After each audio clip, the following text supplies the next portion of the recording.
Masuk.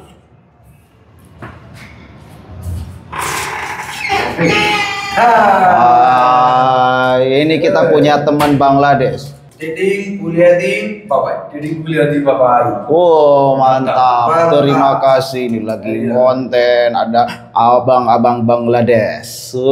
Mantap. Indonesia, all people is very good. Wah, Indonesia. Ayo. Good. Indonesia good. Very good. Indonesia, all people is good. Jawa Barat good. Good. Jawa Barat good. Good. Jawa Barat good. Deddy Mulyadi good. Bapak Ahi good. Mantap.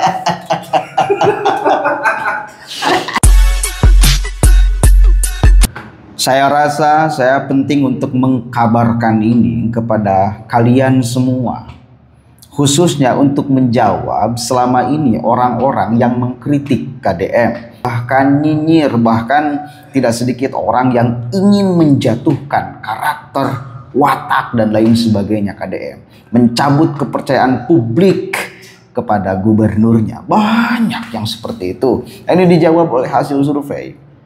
Indikator mengeluarkan survei 6 gubernur, termasuk DKI Jakarta, termasuk DIY, Pak. Dikeluarkan survei kepuasan publiknya. Kira-kira yang tertinggi siapa? Bahkan KDM itu di atas DIY, Pak.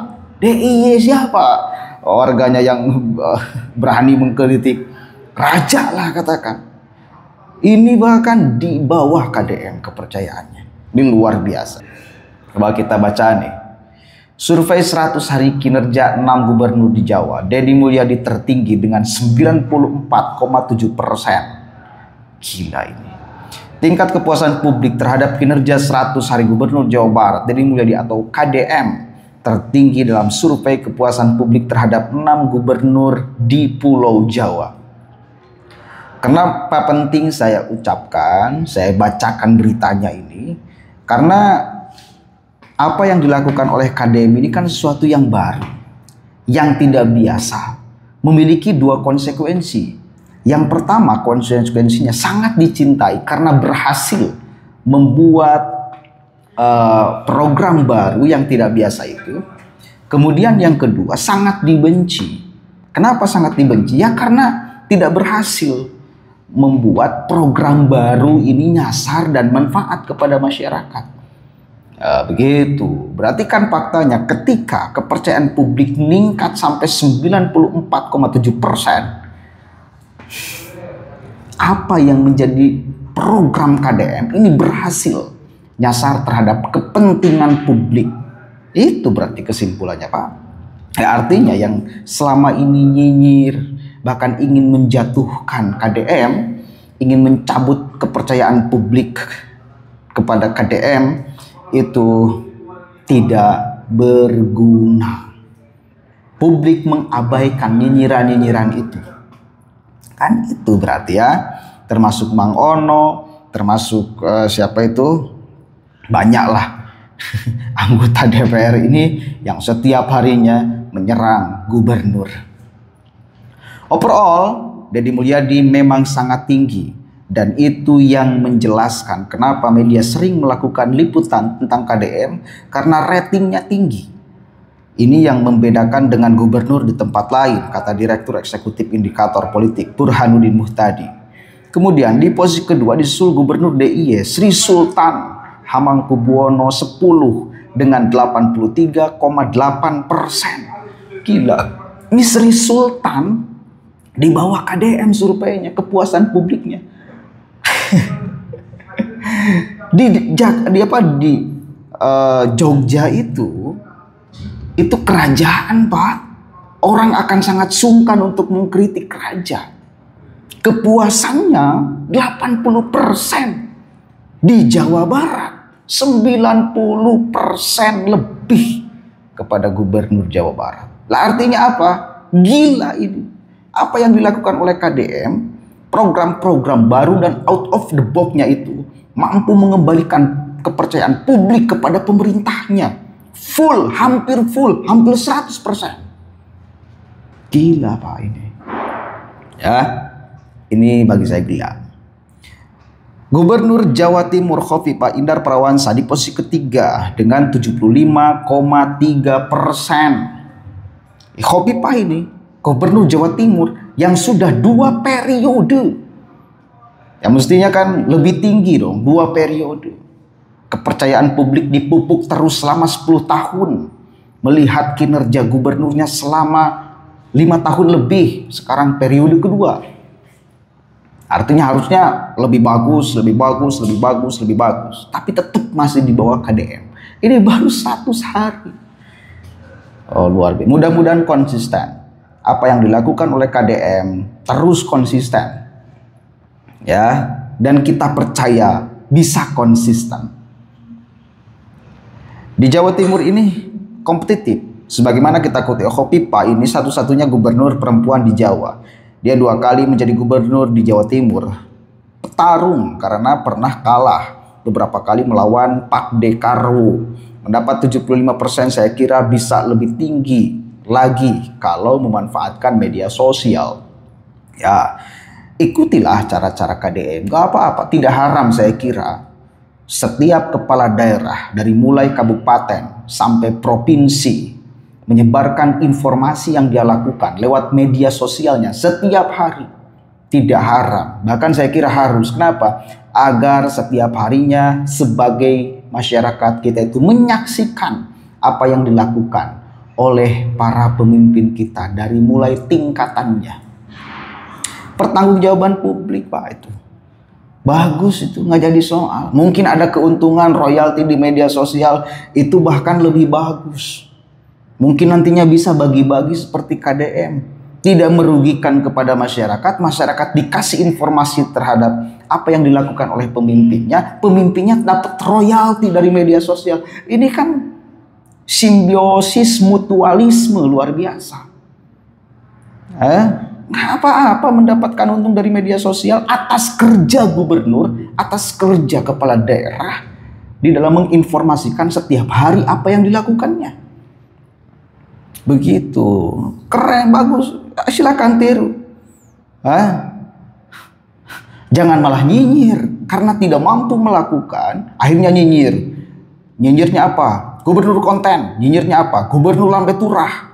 Nyinyirnya apa? Gubernur otak dangkal. Ini kan orang-orang yang tidak mampu melakukan apa yang dilakukan oleh KDM. Lalu karena tidak mampu itu jadilah nyinyir. Padahal jelas bagus. Pertanggungjawaban kepada publik, publik jadi tahu apa yang dikerjakan oleh pemimpin setiap harinya. Di mana buruknya? Dan orang kan lalu melakukan perbandingan kepada orang yang nyinyir itu. Ente manaon gawena, kita nggak mengetahui apa yang dikerjakan oleh kalian. Sementara kita tahu apa yang dikerjakan oleh Gubernur Jawa Barat, tetapi masih dikata-katai gubernur konten, gubernur lambe turah dan lain sebagainya. Anda yang akan kena dampak ruginya Pak. Anda yang bakal diserang. Karena Anda menghadirkan narasi tanpa ada aksi. Sementara KDM sedang aksi, Anda nyinyiri. Sedang membuat pertanggungjawaban kepada publik, Anda nyinyiri. Sementara Anda sebagai seorang pemimpin tidak melakukan pertanggungjawaban kepada publik setiap apa yang kalian lakukan. Ini kan tidak apple to apple. Jelas Anda kalah Pak di dalam fakta itu. Ya. Kalau DIY tanpa media sosial juga sudah tinggi karena warga DIY barangkali sungkan mengevaluasi rajanya, tapi ya datanya begini. DIY mah meskipun tidak punya media sosial, meskipun tidak melakukan apapun lah ya, karena sistemnya kerajaan, maka bakal akan sangat sungkan warga untuk mengkritik raja. Maka wajar ya survei DIY kepada rajanya itu tinggi. Wajar. Tapi kalau masih di bawah KDM, Gubernur Jawa Barat, berarti kan ini luar biasa ya. Kemudian sedikit lagi nih. Sementara di posisi keempat ada Gubernur Jawa Tengah Ahmad Lutfi dengan 62,5%. Disusul Gubernur DKI Jakarta Pramono Anung dengan 60%. Dan di posisi ke-6 Gubernur Banten Andra Soni dengan 50,8%. Wah, ini Gubernur Banten nih paling rendah ya, 50% publiknya 50,8%. Meski demikian, Burhanuddin menerangkan bahwa tingkat kepuasan publik terhadap pemimpin di Indonesia tidak selalu karena faktor teknokratik atau bukan semata-mata faktor kinerja, tapi banyak disumbang faktor emosi atau afeksi. Persepsi itu tidak semata-mata dibentuk oleh keberhasilan bagi seorang pemimpin untuk menyelesaikan agenda teknokratik, tapi juga persepsi pemimpin betul-betul dianggap bekerja untuk rakyat. Diketahui survei indikator ini melibatkan WNI di Pulau Jawa yang memiliki hak pilih berusia 17 tahun atau lebih atau sudah menikah pada saat survei berlangsung. Oke, udahlah. Kita tahu bagaimana metode survei itu, ya sampelnya cukup 1000 orang, sampelnya cukup 600 orang, sampelnya cukup 500 orang. Tapi karena punya metode statistik tersendiri, ya itu cukup bisa akurat. Kan gitu, Pak. Sekali lagi, ini adalah fakta bagaimana kepercayaan publik kepada Gubernur Jawa Barat yang begitu tinggi. Survei membuktikan, data membuktikan. Ya artinya apa? Orang yang selama ini nyinyir, Mang Ono dan kawan-kawannya, yang dari PKB itu siapa tuh? Kemudian dari pusat juga ada DPR RI itu. DPR RI, Pak, ngurusin Gubernur Jawa Barat kan keren sekali. Harusnya mengevaluasi menteri, ini mengevaluasi Gubernur Jawa Barat. Luar biasa, magnet KDM itu, Pak, sampai dibahas di DPR RI. Tapi apa boleh buat sekelas DPR RI ketika hanya bisa bernarasi, tidak bisa melakukan perbuatan, tidak bisa melakukan kerja-kerja nyata untuk masyarakat, hanya dianggap, mohon maaf, sampah. Mohon maaf, kita ini di Indonesia tidak kekurangan orang pinter, Pak. Tidak kekurangan orang yang jago berbicara, tidak kekurangan orang yang punya segudang teori, tidak kekurangan. Tapi kita kekurangan orang yang mampu mempraktekkan teori-teori briliannya untuk diterapkan demi membela masyarakat. Maka kemarin ketika Rocky Gerung berbicara luar biasa di ILC dengan segudang teorinya tanpa menghasilkan solusi, hanya mengkritik saja, kita anggap nothing, nol besar, gak ada manfaatnya dan tidak bisa mempengaruhi pikiran publik. Kan pengennya itu narasi Rocky dijadikan narasi oleh publik, tetapi karena publik sekarang sudah cerdas, oh ini mah narasi kosong. Akhirnya kita sebagai masyarakat hanya bisa mentertawakan itu. Masukkan anak ke barak militer, ditertawakan, dianggap pikiran dangkal. Sementara kita berkesimpulan, memasukkan anak ke barak militer itu adalah salah satu di antara ide brilian dan jitu di dalam merubah karakter dan mental anak. Maka di dalam hal ini, pikiran Rocky yang mengatakan Gubernur Jawa Barat melakukan sesuatu yang dangkal, justru dirinya lah yang sok dalam. Hidupnya di awang-awang, tidak menawarkan solusi pula. Mudah-mudahan ada manfaatnya. Allahul muwaffiq ila aqwamit thoriq. Allahu a'lam bishawab. Assalamualaikum warahmatullahi wabarakatuh.